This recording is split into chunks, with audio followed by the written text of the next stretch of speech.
अंतरिक्ष की रेस में अमेरिका को पछाड़कर नंबर 1 बनने का सपना देख रहे चीन को एक बड़ा झटका लगा है। चीन का बाहुबली कहे जाने वाला लॉन्ग मार्च 7A रॉकेट लॉन्चिंग के महज 85 सेकंड बाद ही आसमान में आग के गोले में तब्दील हो गया। इस रॉकेट के साथ चीन का एक बेहद महत्वपूर्ण कम्युनिकेशन सैटेलाइट चाइनासेट 4B भी पूरी तरह तबाह हो गया। तारीख 10 अगस्त 2026, वक्त रात के करीब 8:02।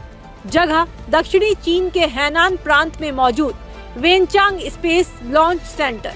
सब कुछ प्लानिंग के मुताबिक चल रहा था।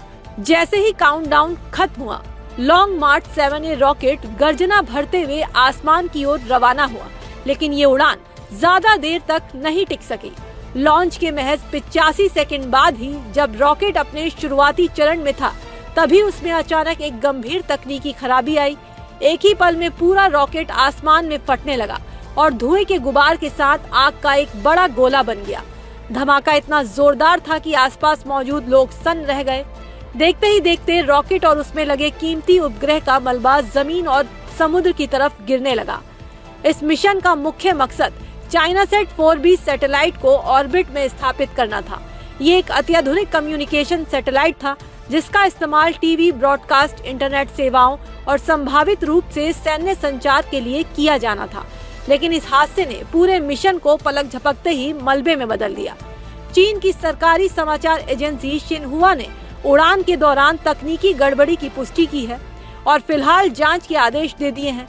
हालांकि ये पहला कोई मौका नहीं है जब लॉन्ग मार्च 7A के साथ ऐसा हुआ हो।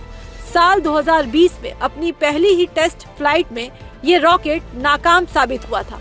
हालांकि इसके बाद इसने एक के बाद एक कई सफल लॉन्च किए, लेकिन 85 सेकंड के अंदर हुए इस ताजा हादसे ने एक बार फिर चीन की स्पेस टेक्नोलॉजी पर सवाल खड़े कर दिए हैं। चीन पिछले कुछ सालों से अपने अंतरिक्ष मिशनों पर अरबों डॉलर खर्च कर रहा है। राष्ट्रपति शी जिनपिंग का सपना साल 2030 से पहले चीनी एस्ट्रोनॉट को चांद पर उतारना और अमेरिका को स्पेस रेस में पीछे छोड़ना है।